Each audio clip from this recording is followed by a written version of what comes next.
Hello and welcome to our GK prince academy. तो हम लोग डिस्कस कर रहे थे रुक्मिणी प्रकाशन के लेखपाल टेस्ट सीरीज की, और आज ये वीडियो उसी का नेक्स्ट पार्ट है जिसमें हिंदी और जीएस के मिलाकर 50 क्वेश्चन हैं जिसको हम लोग डिस्कस करेंगे। ठीक है, इसमें 50 क्वेश्चन को देखेंगे और इससे संबंधित जितने भी पॉइंट बनेंगे उनको भी देखा जाएगा। तो सबसे पहले हम हिंदी के 25 क्वेश्चन देखेंगे, इसके बाद जीएस के जो है 25 क्वेश्चन देखेंगे बाद में। ठीक है, तो वीडियो को एंड तक देखना, तभी इसका फ़ायदा जो एग्जाम में पूरा मिल पाएगा। और चलिए वीडियो को स्टार्ट करते हैं। ये भी टेस्ट सीरीज नंबर 16 है। इसके पहले 15 टेस्ट सीरीज हो चुका है जिसका प्लेलिस्ट बना दिया हूँ, तो आप लोग जाकर चैनल पेज से या प्लेलिस्ट पेज से देख सकते हैं। ठीक है, इसमें जो है रुक्मिणी के जो ग्रामीण विकास का जो था 30 प्रैक्टिस सेट वो पूरा हो चुका है, कंप्लीट हो चुका है। तो उसको भी देखिए, आपके एग्जाम्स के लिए बहुत ही हेल्पफुल होगा। तो वीडियो को स्टार्ट करने से पहले अगर चैनल पर नए हैं और अभी तक सब्सक्राइब नहीं किया है तो चैनल को सब्सक्राइब करें और अपने दोस्तों में ज़्यादा से ज़्यादा शेयर करें। तो चलिए, पहला क्वेश्चन है, दिए गए शब्द के पर्यायवाची शब्द का चयन करना है। वर्षा, वर्षा का पर्यायवाची शब्द क्या होगा ये बताना है। तो वर्षा का पर्यायवाची शब्द इसमें अगर हम बात करें तो पावस हो जाएगा, आंसर इसका बी पार्ट होगा।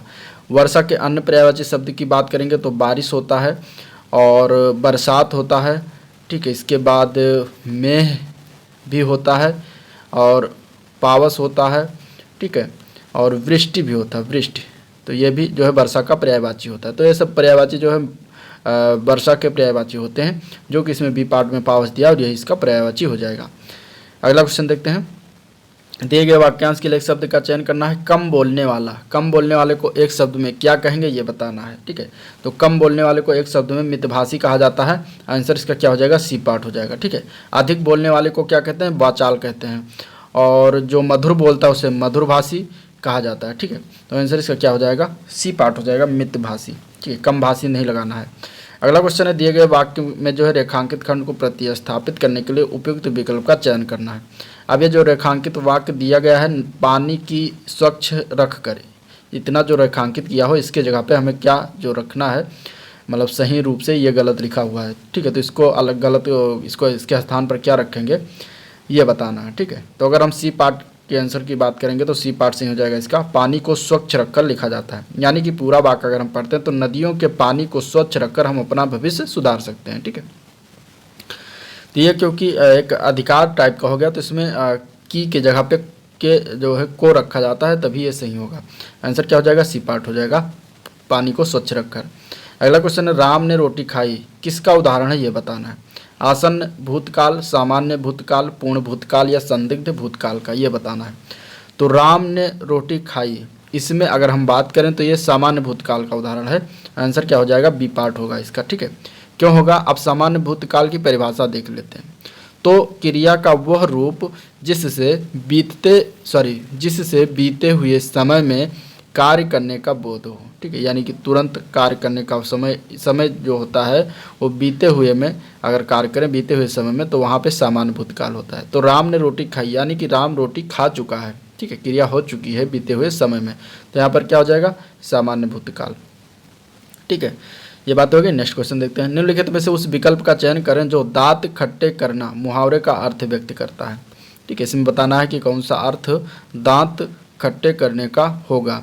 तो दांत खट्टे करने का अर्थ होता है परास्त करना। ठीक है, आंसर क्या हो जाएगा, बी पार्ट हो जाएगा, दांत खट्टे करना यानी कि परास्त होना इसका अर्थ होता है।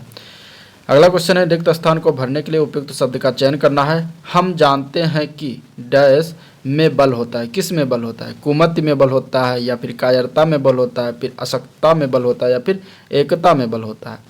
तो अगर हम शुद्ध रूप से इसकी बात करें तो एकता में बल होता है, ये कहावत भी कहा गया है। तो आंसर क्या हो जाएगा, डी पार्ट हो जाएगा, हम जानते हैं कि एकता में बल होता है। ठीक है, अगर एकत्र रहेंगे तो उसमें ज़्यादा बल होगा, वो ज़्यादा तरीके से संगठित होकर काम करेंगे तो अच्छे से हम सामने वाले को परास्त कर सकते हैं। तो आंसर क्या हो जाएगा, डी पार्ट हो जाएगा। नेक्स्ट क्वेश्चन देखते हैं, रिक्त स्थान को भरने के लिए उपयुक्त शब्द का चयन करना है। डैश कितनी धूप है। ठीक है, अब इसमें हमें बताना है, जैसे एक तरीके से कहा जा रहा है कि कितनी धूप है।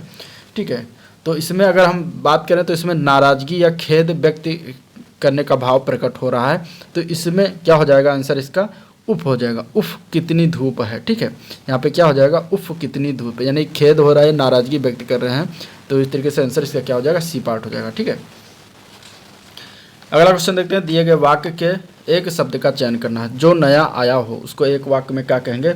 तो जो नया आया हुआ हो उसको हम एक वाक्य में नवागत कहा जाता है। एक वाक्य में क्या कहते हैं? नवागत कहते हैं। ठीक है। नवीन जो होता है ये इसका अर्थ होता है नया। ठीक है। और अर्वाचीन मीन्स होता है आधुनिक। अर्वाचीन मतलब क्या होता है? आधुनिक होता है। अर्वाचीन मतलब आधुनिक। ठीक है। इसके बाद प्राचीन का अर्थ पुराना होता है। ये बात होगी। नेक्स्ट क्वेश्चन देखते हैं। दिए गए वाक्य में रेखांकित खंड को प्रतिस्थापित करने के लिए उपयुक्त विकल्प का चयन करना है। नौकरानी ने साबुन के कपड़े धोए। इसमें जो रेखांकित वाक्य दिया गया है साबुन के कपड़े धोए, यहाँ पे क्या मतलब होगा इसके जगह पे? ठीक है। तो माध्यम बताने के लिए हमें से का प्रयोग करते हैं। यहाँ पे के का प्रयोग किया गया है माध्यम बताने के लिए, इसलिए ये गलत हो जाएगा। ठीक है। यहाँ पे अगर हम से का प्रयोग कर देंगे तो ये वाक्य सही हो जाएगा। तो सही वाक्य क्या होगा? नौकरानी ने साबुन से कपड़े धोए। ठीक है। नौकरानी ने साबुन से कपड़े धोए। आंसर की बात करेंगे तो आंसर इसमें डी पार्ट सही हो जाएगा, साबुन से कपड़े धोए। ठीक है। चलिए अगला क्वेश्चन देखते हैं। निम्नलिखित में से उस विकल्प का चयन करने जो नाक कटना मुहावरे का अर्थ व्यक्त करता है। ठीक है। इसमें बताना है कि जो नाक कटना है इसका अर्थ क्या होगा। तो चलिए बताइए। तो नाक कटना मुहावरे का अर्थ क्या होता है? अगर हम क्वेश्चन आंसर की बात करेंगे इसमें, तो प्रतिष्ठा की हानि होना या फिर प्रतिष्ठा नष्ट होना, इसका जो है अर्थ बन जाता है। तो आंसर इसका ए पार्ट से हो जाएगा, प्रतिष्ठा नष्ट होना। ठीक है। नेक्स्ट क्वेश्चन की बात करते हैं। तो रिक्त स्थान को भरने के लिए उपयुक्त शब्द का चयन करना है। रविवार के डैश अवकाश रहता है। रविवार के क्या अवकाश रहता है ये बताना है। ठीक है। तो अगर हम बात करें तो रविवार के दिन अवकाश रहता है। क्या होगा आंसर इसका? रविवार के दिन जो है अवकाश रहता है। ठीक है। आंसर इसका बी पार्ट हो जाएगा। सही वर्तनी वाले शब्द का चयन करना अगले क्वेश्चन में। अब ब्राह्मण शब्द जो है सही रूप से कैसे लिखा जाएगा इसमें इस वाले ऑप्शन में बताना है। तो अगर हम ऑप्शन ए देखते हैं तो इस रूप से शुद्ध रूप से लिखा हुआ है ब्राह्मण। ठीक है। ए ऑप्शन में जो ब्राह्मण लिखा हुआ वो शुद्ध रूप से लिखा हुआ है, बाकी ये तीनों गलत रूप से लिखे हुए हैं। अगले भी क्वेश्चन में जो है गलत सही वर्तनी बताना है। संपादिका कैसे लिखा जाता है सही रूप से? तो अगर हम इसमें सही रूप की बात करेंगे तो इसमें जो हो जाएगा डी पार्ट सही रूप से लिखा है। संपादिका इस तरीके से लिखा जाता है, डी पार्ट में जिस तरीके से लिखा हुआ है। ठीक है।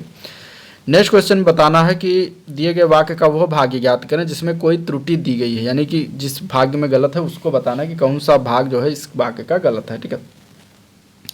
तो काम की समय पर संपन्न करना ही सफलता का रहस्य। तो देखिए यहीं पर त्रुटि आ रही है, काम की समय जो दिया गया है ये गलत है। ठीक है। आंसर क्या हो जाएगा? डी पार्ट हो जाएगा। काम की समय के जगह पर अगर हम काम के समय लिखेंगे तो ये सार्थक होगा और सही होगा। ठीक है। हाँ, हमेशा काम के समय लिखा जाता है, ना कि काम की समय लिखा जाता है। अगला क्वेश्चन देखते हैं। तो उसमें विलोम शब्द बताना है रोचक शब्द का। रोचक शब्द का विलोम क्या होगा? ऑप्शन में आप लोग बता सकते हैं, ऑप्शन में दिया गया है चारों ऑप्शन। ठीक है। रोचक शब्द का विलोम क्या होगा? तो अगर हम इसके आंसर की बात करेंगे तो आंसर क्या हो जाएगा? बी पार्ट हो जाएगा, नीरस। रोचक का विलोम नीरस होता है। ठीक है। घिनौना या फिर विभत्स, डरावना, ये सारे विलोम इसके हो जाएंगे। अगला क्वेश्चन है दिए गए वाक्य का वो भाग ज्ञात करें जिसमें कोई त्रुटि दी गई है, यानी कि गलती है। राष्ट्रीय प्रतीक हमारी संस्कृति की पहचान करती है। इसमें कहाँ पे गलती किया गया है या गलत लिखा हुआ ये बताना। तो जो ये की पहचान लिखा हुआ ये गलत है। ठीक है। की पहचान नहीं होता यहाँ पे। राष्ट्रीय प्रतीक हमारी संस्कृति का पहचान करती है। ठीक है। संस्कृति का पहचान करती है। तो आंसर क्या हो जाएगा? सी पार्ट हो जाएगा, सी पार्ट में गलती है। नेक्स्ट क्वेश्चन है रिक्त स्थान को भरने के लिए उपयुक्त शब्द का चयन करना है। मेरी छोटी बहन चलने लगी है। यहाँ पे बताना है क्या भर सकते हैं। चूँकि बहन छोटी है इसलिए यहाँ पे कौन सा शब्द हो जाएगा उपयुक्त? थोड़ा। ठीक है। मेरी छोटी बहन थोड़ा चलने लगी है। ठीक है। आंसर क्या हो जाएगा? ए पार्ट से हो जाएगा, थोड़ा। अगले क्वेश्चन में जो है रेखांकित खंड को प्रतिस्थापित करने के उपयुक्त विकल्प चयन करना है। आकाश साफ व स्वच्छ थी। इसकी जगह पर क्या लिखा जा सकता है? एक गलत लिखा हुआ है। तो देखिए अगर हम इसके वाक्य की बात करेंगे तो इसमें जो आकाश दिया गया है जो कि संज्ञा है, तो आकाश एक शब्द जो है पुल्लिंग शब्द है। ठीक है। पुल्लिंग शब्द है इसलिए साफ स्वच्छ थी के स्थान पर जो है क्या हो जाएगा? थी के स्थान पर था हो जाएगा। ठीक है। यानी कि साफ हुआ स्वच्छ था। तो आंसर क्या हो जाएगा? आकाश साफ हुआ स्वच्छ था। ठीक है। ए पार्ट इसका आंसर सही हो जाएगा। अगला क्वेश्चन देखते हैं, प्रोण का संधि विच्छेद करना है। तो आप लोग कमेंट में बता सकते हैं प्रोण का संधि विच्छेद कैसे होता है, किस तरीके से इसका संधि विच्छेद करके लिखा जा सकता है। ठीक है, तो अगर प्रोण का संधि विच्छेद की बात करेंगे तो इसमें अगर हम देखते हैं तो बी पार्ट में सही रूप से इसका संधि विच्छेद किया हुआ है। प्रा प्लस ऊण इसका जो है प्रोण बनता है, जो कि ये संधि विच्छेद इसका सही है। ठीक है, संजीव का संधि विच्छेद करना है। संजीव का संधि विच्छेद कैसे किया जाता है, कैसे लिखा जाता है?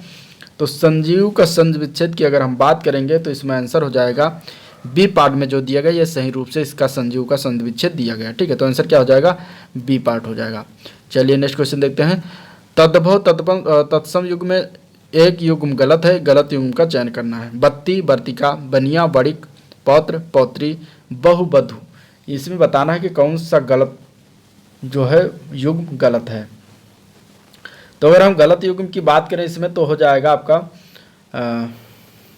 पौत्र पौत्री। ठीक है, पौत्र पौत्री जो है तद्भव तत्सम युग्म नहीं है। ठीक है, पौत्र जो पौत्री है ये तद्भव तत्सम युग्म नहीं है। तो क्या हो जाएगा इसमें गलत? यही गलत हो जाएगा, सी पार्ट। अगला क्वेश्चन देखते हैं, बांझ शब्द का तत्सम शब्द बताना है। बांझ शब्द का तत्सम शब्द बताना है। तो बांझ शब्द का तत्सम शब्द होता है बंध्या। आंसर इसका ए पार्ट से हो जाएगा। क्वेश्चन नंबर 23 से लेकर 25 तक जो है गद्यांश से आधारित क्वेश्चन है, और उसको गद्यांश पढ़कर इसमें देख अगला क्वेश्चन जो है 23 से लेकर 25 तक देना। एक कार्ल मार्क्स के बारे में इसमें लिखा हुआ है इस गद्यांश में, और इसको आप पढ़िएगा। इसके बाद आप क्वेश्चन के आंसर की तरफ देखते हैं। तो कार्ल मार्क्स को वैज्ञानिक समाजवाद का प्रथम कहा गया है। क्या कहा गया है ये बताना है। गद्यांश के अनुसार कार्ल मार्क्स को वैज्ञानिक समाजवाद का प्रथम दार्शनिक माना जाता है। ठीक है, इस गद्यांश के अनुसार क्या माना गया है? दार्शनिक। आंसर इसका ए पार्ट से हो जाएगा, दार्शनिक माना जाता है। कार्ल मार्क्स ने जो है समाजवाद साम्यवाद का वैज्ञानिक आधार पर वर्गीकरण किया था। इस विचार का प्रतिपादन भी इन्होंने किया था। ठीक है, कार्ल मार्क्स ने समाजवाद तथा साम्यवाद, ठीक है, कार्ल मार्क्स ने समाजवाद तथा साम्यवाद को डैश प्रदान किया। क्या प्रदान किया ये बताना है। तो इन्होंने जो प्रदान किया था वो था वैज्ञानिक आधार। आंसर क्या हो जाएगा? ए पार्ट हो जाएगा, वैज्ञानिक आधार प्रदान किया था। ठीक है, इसके बाद कार्ल मार्क्स ने वो भी साधन संजोए जिनकी सहायता से डैश की स्थापना तथा उसके प्रयोग किया जा सकता था। किसकी स्थापना और प्रयोग किया जा सकता था? तो वो था व्यवहारिक साम्यवाद। ठीक है, व्यवहारिक साम्यवाद की स्थापना और उसका प्रयोग किया जा सकता था। ये कार्ल मार्क्स ने संजोए थे। ठीक है, अब देखते हैं क्वेश्चन जीके के। ठीक है, 25 क्वेश्चन हिंदी के थे जो हो गया। अब देखते हैं जीके के क्वेश्चन। पहला क्वेश्चन है, महात्मा गांधी ने किसे अजात शत्रु से संबोधित किया? ठीक है, बताना है इसमें आंसर। जवाहरलाल नेहरू, चक्रवर्ती राजगोपालाचारी, सरदार वल्लभ भाई पटेल या फिर राजेंद्र प्रसाद। तो इसमें से किसको जो है महात्मा गांधी जी ने अजात शत्रु से संबोधित किया था? तो अगर हम आंसर की बात करेंगे तो आंसर हो जाएगा D part. Doctor Rajendra Prasad को अजात शत्रु से जो है संबोधित किया था महात्मा गांधी जी ने। कब किया था? 1942 में। कब किया था? 1942 में। ठीक है, अब देख लेते हैं महात्मा गांधी को जो है महात्मा से संबोधन सर्वप्रथम रविंद्रनाथ टैगोर के द्वारा 1917 में किया गया था। ठीक है, महात्मा गांधी को महात्मा शब्द किसने सर्वप्रथम प्रयोग किया था? तो रविंद्रनाथ टैगोर ने प्रयोग किया था। और कब कहा था? 1917 में। ठीक है, नेताजी सुभाष चंद्र बोस जो है महात्मा गांधी को सर्वप्रथम राष्ट्रपिता के नाम से संबोधित किया था। तो ये भी आपको इम्पोर्टेंट है, ये बातें पूछी गई हैं एग्जाम में। ठीक है, हिटलर ने नेताजी को, सुभाष चंद्र बोस को नेताजी सर्वप्रथम किसने कहा था? हिटलर ने। ठीक है, तो ये बातें हो गई। नेक्स्ट क्वेश्चन देखते हैं, अणुव्रत सिद्धांत का प्रतिपादक कौन था? अणुव्रत सिद्धांत का प्रतिपादक कौन था ये बताना। तो अगर हम आंसर की बात करेंगे तो अणुव्रत सिद्धांत का प्रतिपादक जैन धर्म है। आंसर क्या हो जाएगा? सी पार्ट हो जाएगा, जैन धर्म। जैन धर्म के 5 महाव्रत को ही जैन धर्म में अणुव्रत सिद्धांत कहा जाता है। ठीक है, जैन धर्म के 5 महाव्रत कौन कौन से हैं? तो वो पहला है सत्य, दूसरा है अहिंसा, तीसरा है अस्तेय, चौथा है अपरिग्रह और 5वां क्या है? ब्रह्मचर्य है। ये जो 5 पंचव्रत हैं जो कि अणुव्रत सिद्धांत कहे जाते हैं। ठीक है, अगला क्वेश्चन है, प्राचीन स्मारक संरक्षण अधिनियम किसके काल में लाया गया था? तो प्राचीन स्मारक संरक्षण एक्ट जो है ये कर्जन के काल में आया था। तो आंसर क्या हो जाएगा? बी पार्ट हो जाएगा, Lord Curzon. Answer B part इसका सही हो जाएगा। ठीक है, प्राचीन स्मारक संरक्षण अधिनियम 1904 में आया था।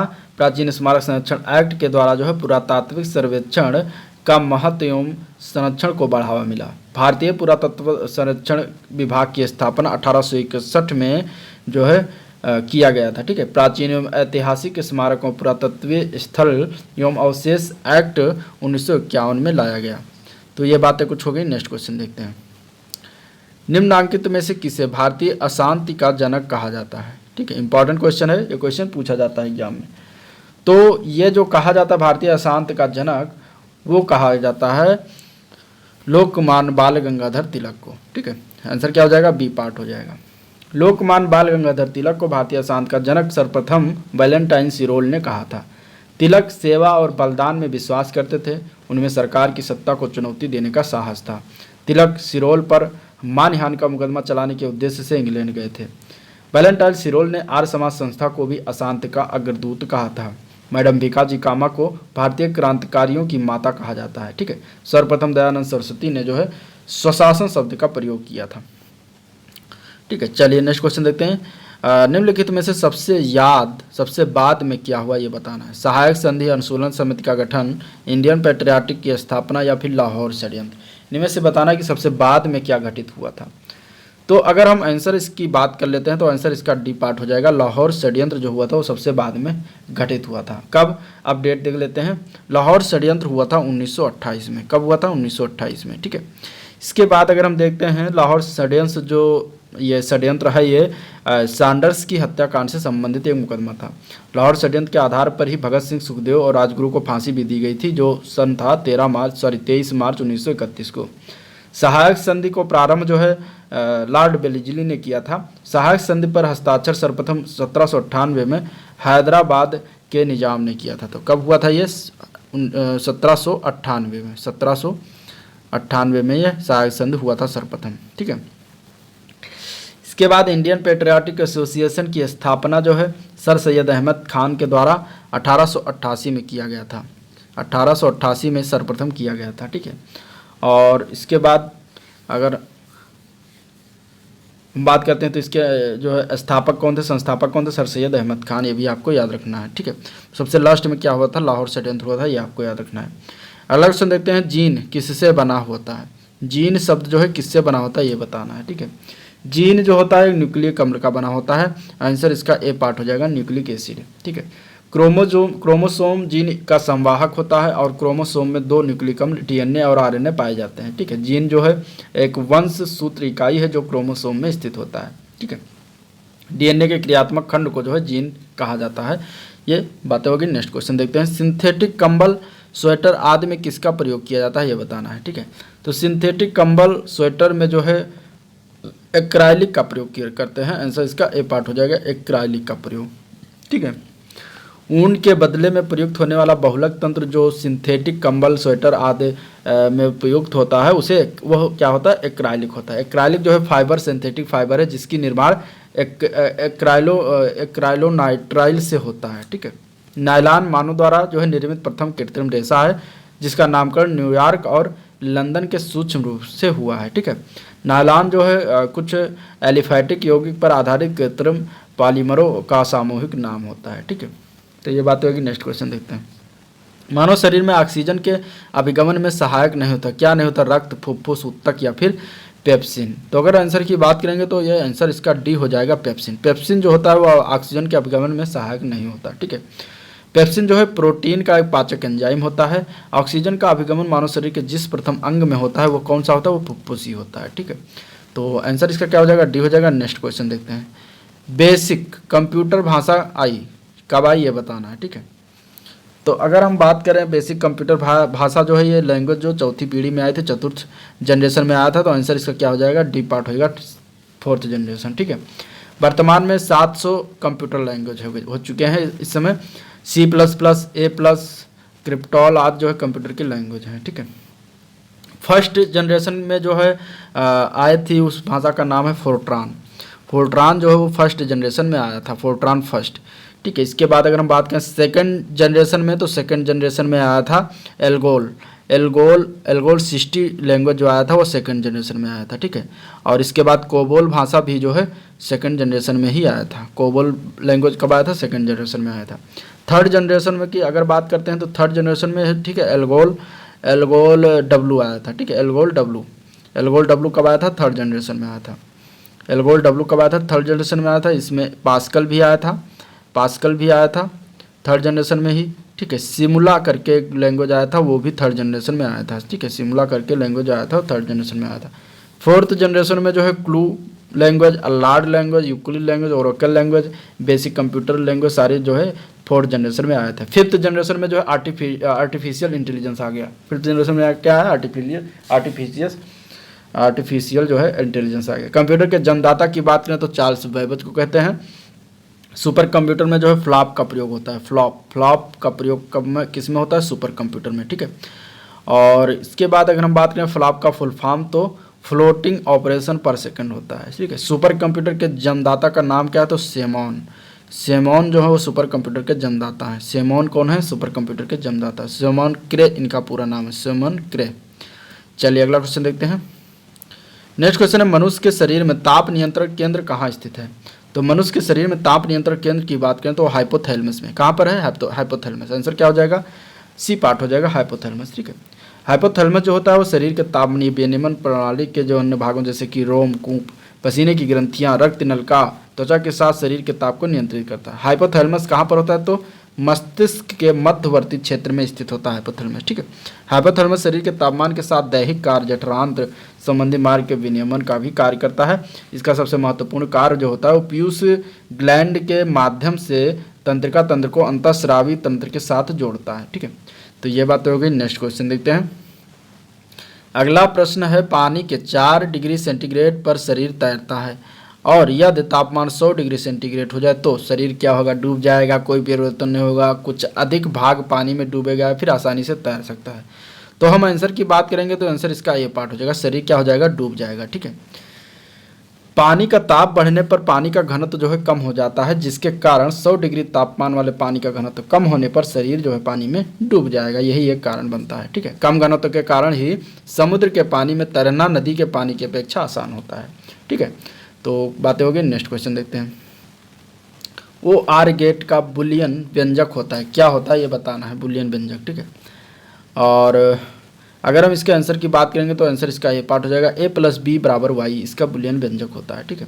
लॉजिक गेट का प्रयोग इलेक्ट्रॉनिक परिपथों के निर्माण में होता है। ओ आर गेट का बुलियन जो है व्यंजक a + b = y होता है। कुछ इस तरीके से बना होता है इसका स्ट्रक्चर, ठीक है। इसको देख लेते हैं हम लोग, और इसके बाद इसका इस तरीके से करके और इस तरीके से करके, और फिर यहाँ पे ये जो होता है ये y होता है, ठीक है, इनपुट, और यहाँ पे होता है ये, और यहाँ पे होता है b, ठीक है। तो इस तरीके से इसको हम क्या कहते हैं, a + b = y के, ठीक है। ये होता है ओ आर गेट का स्ट्रक्चर और इसका व्यंजक, ठीक है। एंड गेट के लिए जो होता है वो a.b = y होता है, ये एंड गेट के लिए होता है, ठीक है। नॉट गेट के लिए होता है y = a, ये जो है y = a जो होता है ये नॉट गेट के लिए होता है, ठीक है। इसके बाद अगर हम बात करें नॉर गेट के लिए तो होता है y = a + b ऊपर बार हो जाएगा, और नैंड गेट के लिए होता है y = a.b। तो ये आपको कुछ बातें थोड़ा सा मतलब बेसिक क्या कह सकते हैं, इसको मॉडरेट है। चलिए अगला क्वेश्चन देखते हैं। निम्नलिखित में से कौन सा एक पंचशील सिद्धांत नहीं है? पंचशील का सिद्धांत नहीं, ये बताना है कौन सा इनमें से एक। तो गुट निरपेक्षता जो है ये पंचशील का एक सिद्धांत नहीं था। बाकी इसमें शांतिपूर्ण सह अस्तित्व ये था, एक दूसरे के भूभागीय अखंडता और प्रभुता का पारस्परिक सम्मान, एक दूसरे के आंतरिक मामलों में पारस्परिक हस्तक्षेप, ये तीनों पंचशील के सिद्धांत थे।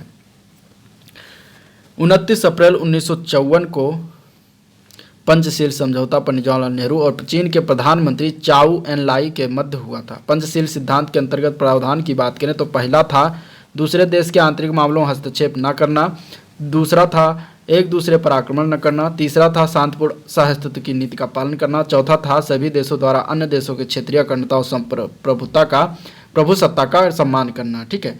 और इसके बाद कूटनिरपेक्ष आंदोलन नैम की स्थापना मिस्र के पूर्व राष्ट्रपति अब्दुल नासिर, यूगोस्लाविया के राष्ट्रपति जोसेफ टीटो और भारत के प्रधानमंत्री जवाहरलाल नेहरू द्वारा 1961 में किया गया था, ठीक है। तो ये बातें हो गई। नेक्स्ट क्वेश्चन देखते हैं। अंतर्राष्ट्रीय परमाणु ऊर्जा एजेंसी का मुख्यालय कहाँ स्थित है? अंतर्राष्ट्रीय परमाणु ऊर्जा एजेंसी का मुख्यालय कहाँ पर स्थित है ये बताना है। तो अंतर्राष्ट्रीय परमाणु ऊर्जा एजेंसी का मुख्यालय कहाँ पर है? वियना में। कहाँ पर है? वियना में। वियना कहाँ पर है? आंसर इसका ए पार्ट हो जाएगा वियना। वियना कहाँ है? तो ऑस्ट्रिया देश की राजधानी है वियना, ठीक है। और IAEA की स्थापना जो 1957 में किया गया था। कब किया गया था? 1957 में, ठीक है। दुनिया के शांति के लिए परमाणु संगठन रूप से हुआ था, ठीक है, जिसमें WHO, WTO, ILO ये संगठन का मुख्यालय कहाँ पर है? तीनों का मुख्यालय कहाँ पर है? जिनेवा में है, ठीक है। स्विट्जरलैंड के जिनेवा में WHO, WTO और ILO का मुख्यालय, ठीक है। अंतर्राष्ट्रीय मुद्रा कोष IMF एवं विश्व बैंक का मुख्यालय कहाँ पर है? वाशिंगटन DC में। तो ये बात होगी। नेक्स्ट क्वेश्चन देखते हैं। राष्ट्रीय खाद्य सुरक्षा मिशन के अंतर्गत उत्पादन बढ़ाने के उद्देश्य में शामिल नहीं, क्या शामिल नहीं ये बताना है। तो उसमें शामिल नहीं है तिलहन। आंसर क्या हो जाएगा? ये पार्ट हो जाएगा। तिलहन जो है राष्ट्रीय खाद्य सुरक्षा मिशन के अंतर्गत नहीं शामिल किया गया है, ठीक है। 2007-8 में जो है रबी के मौसम से केंद्र प्रायोजित राष्ट्रीय खाद्य सुरक्षा मिशन का शुभारंभ किया गया था, ठीक है।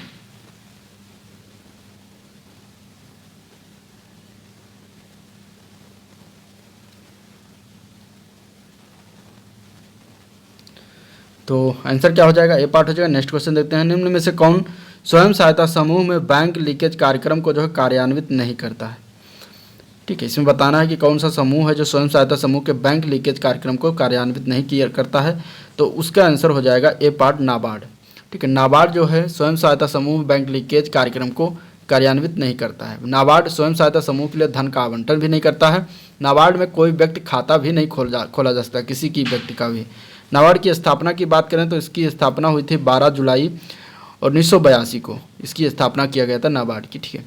और ये जो है कृषि ऋणों के क्षेत्र के साख निर्माण के लिए इसका स्थापना किया गया था, ठीक है। नाबार्ड जो है कृषि में वृद्धि, लघु एवं कुटीर उद्योग, गृह एवं ग्रामोद्योग के क्षेत्र में निवेश के लिए ऋण उपलब्ध कराता है। इसका मेन कार्य क्या है? यही सारी चीज़ें हैं। अगला क्वेश्चन देखते हैं। भारत से होकर बहने वाली सबसे लंबी नदी कौन सी है ये बताना है। तो भारत से होकर बहने वाली सबसे लंबी नदी का नाम है ब्रह्मपुत्र नदी। आंसर इसका ए पार्ट हो जाएगा, ठीक है। ब्रह्मपुत्र नदी की कुल लंबाई है 2900 किलोमीटर, ठीक है। जबकि अगर ये पूछा जाए कि भारत में सबसे लंबी नदी कौन सी है तो वो हो जाएगी गंगा नदी। उसकी लंबाई है 2525 किलोमीटर, ठीक है। लेकिन अगर भारत से होकर पूछा जाएगा तो ब्रह्मपुत्र हो जाएगा। भारत से होकर बहने वाली अगर दूसरी सबसे लंबी नदी की बात करेंगे तो सिंधु नदी आएगा, नाम 2880 किलोमीटर। लेकिन अगर भारत की सबसे लंबी नदी की नाम पूछा जाएगा तो गंगा नदी हो जाएगा। दक्षिण भारत की सबसे लंबी नदी का नाम पूछा जाएगा तो गोदावरी नदी हो जाएगा, ठीक है। गंडक नदी को नेपाल में शालिग्राम नदी कहा जाता है। तो इसका आंसर जो हो जाएगा वो ये पार्ट हो जाएगा। नेक्स्ट क्वेश्चन देखते हैं। ग्लोब पर दो स्थानों के बीच की न्यूनतम दूरी होती है, कितनी होती है ये बताना है।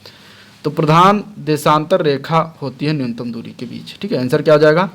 सी पार्ट हो जाएगा। ग्लोब पर दो स्थानों के बीच न्यूनतम दूरी जो होती है वो प्रधान देशांतर रेखा पर होती है। प्रधान देशांतर अथवा मध्याह्न रेखा यूके के लंदन से होकर गुजरती है, ठीक है। अंतर्राष्ट्रीय तिथि रेखा 180 डिग्री देशांतर रेखा को कहा जाता है। इस तिथि को जो विभाजक रेखा भी कहा जाता है। और इसका आंसर क्या हो जाएगा? सी पार्ट हो जाएगा। नेक्स्ट क्वेश्चन देखते हैं। लावा मिट्टी पाई जाती कहाँ पर पाई जाती है?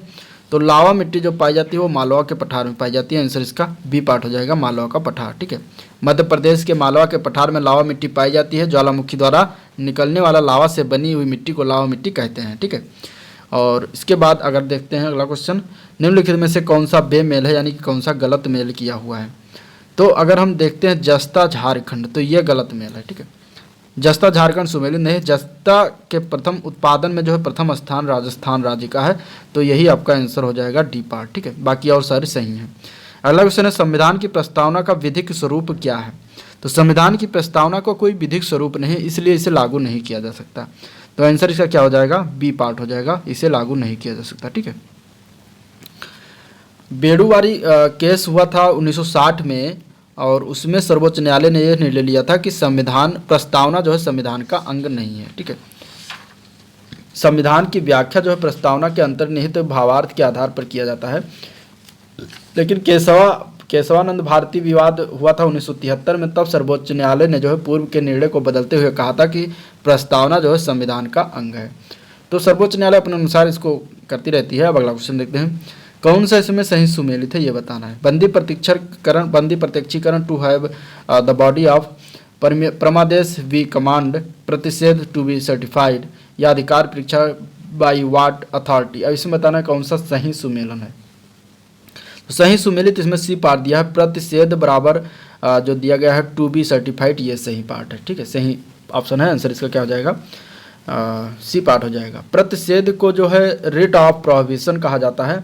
उत्प्रेषण के लिए टू बी सर्टिफाइड रिट का प्रयोग होता है। ठीक है, अनुच्छेद 32 के आधार पर सर्वोच्च न्यायालय एवं अनुच्छेद 226 के आधार पर उच्च न्यायालय 5 प्रकार की रिट जारी कर सकते हैं। तो ये जो लिखा हुआ है बंदी, प्रत्यक्षीकरण, परमादेश, प्रतिषेध, अधिकार परीक्षा, ये रिट ही हैं। ठीक है, मौलिक अधिकार के संरक्षण के लिए जो है रिट जारी किया जाता है। सर्वोच्च न्यायालय को मौलिक अधिकार का संरक्षक कहा जाता है। अगला क्वेश्चन है, संविधान की 6ठी अनुसूची के प्रावधान किस राज्य में लागू नहीं होता। तो अगर सबसे पहले हम आंसर की बात करें तो इसमें नागालैंड जो राज्य है, इसमें जो है 6ठी अनुसूची के प्रावधान लागू नहीं होता। ठीक है, 6ठी अनुसूची में जो है असम, मेघालय, त्रिपुरा और मिजोरम राज्यों के जनजातीय क्षेत्रों के प्रशासन के बारे में उपबंध दिया गया है। संविधान की 6ठी अनुसूची अनुच्छेद 244(2) और अनुच्छेद 275(1) के तहत जो है संविधान जो संशोधन अधिनियम 1969 और अधिनियम 2003 के द्वारा परंतु अंतः स्थापित किया गया था। ठीक है, तो आंसर इसका डी पार्ट हो जाएगा। नेक्स्ट क्वेश्चन देखते हैं, वर्ष 2021 के लिए किस देश का पासपोर्ट सबसे शक्तिशाली है। तो अगर हम आंसर की बात करेंगे तो इसमें हो जाएगा आपका आंसर जापान। जापान का पासपोर्ट सबसे शक्तिशाली माना गया है 2021 में, तो आंसर इसका डी पार्ट हो जाएगा, जापान। ठीक है, नेक्स्ट क्वेश्चन देखते हैं, निम्नलिखित में से कौन सा एप्लीकेशन प्रोटोकॉल है। एप्लीकेशन प्रोटोकॉल इनमें से कौन सा, ये बताना है। तो एप्लीकेशन प्रोटोकॉल की बात करते हैं तो इसमें है HTTP, जो कि ये एप्लीकेशन प्रोटोकॉल होता है, आंसर इसका ए पार्ट हो जाएगा। ठीक है, HTTP का फुल फॉर्म है हाइपर टेक्स्ट ट्रांसफ़र प्रोटोकॉल होता है। ठीक है, अब इसके बाद हम TCP की बात करें तो TCP जो होता है ट्रांसफ़र कंट्रोल प्रोटोकॉल होता है, या फिर IP इसको कहते हैं, इंटरनेट प्रोटोकॉल भी कहा जाता है, जो कि इंटरनेट से संबंधित है। ठीक है, ये IP लिखा हुआ है। इसके बाद HTTP जो है वर्ल्ड वाइड वेब यानी कि WWW पर हाइपर टेक्स्ट डॉक्यूमेंट को एक स्थान से दूसरे स्थान पर भेजने के लिए प्रयुक्त सर्वाधिक लोकप्रिय ट्रांसफ़र प्रोटोकॉल होता है। ठीक है, HTTP जो होता है क्लाइंट सर्वर प्रिंसिपल पर कार्य करता है। इंटरनेट से जुड़े प्रत्येक कंप्यूटर या उपकरण को उसकी पहचान के लिए एक विशेष अंकीय पता दिया जाता है, जिसे IP एड्रेस कहा जाता है। इंटरनेट प्रोटोकॉल वर्जन 6 यानी कि IPv6 में IP एड्रेस के लिए 128 बिट का नंबर प्रयोग किया जाता है। ठीक है, पेंडोरो इंटरनेट रेडियो सर्विस 25 अगस्त 2005 को लॉन्च किया गया। बिंग जो लॉन्च किया गया 3 जून 2009 को माइक्रोसॉफ्ट के द्वारा सर्च इंजन के रूप में लॉन्च किया गया। इसके बाद याहू, ठीक है, याहू जो है 1994 में जेरी यंग एवं डेविड फिलो के द्वारा आरंभ किया गया था। ठीक है, तो ये बातें हो गई। अब ये था पूरा ओवरऑल 50 क्वेश्चन जिसका हम लोगों ने डिस्कशन किया। अगर वीडियो पसंद आए तो लाइक करिएगा, चैनल को सब्सक्राइब करिएगा, साथ में अपने दोस्तों में ज़्यादा से ज़्यादा शेयर करिएगा। ठीक है, और आज का वीडियो यहाँ पर एंड करते हैं, मिलते हैं नेक्स्ट दिन, तब तक के लिए थैंक यू।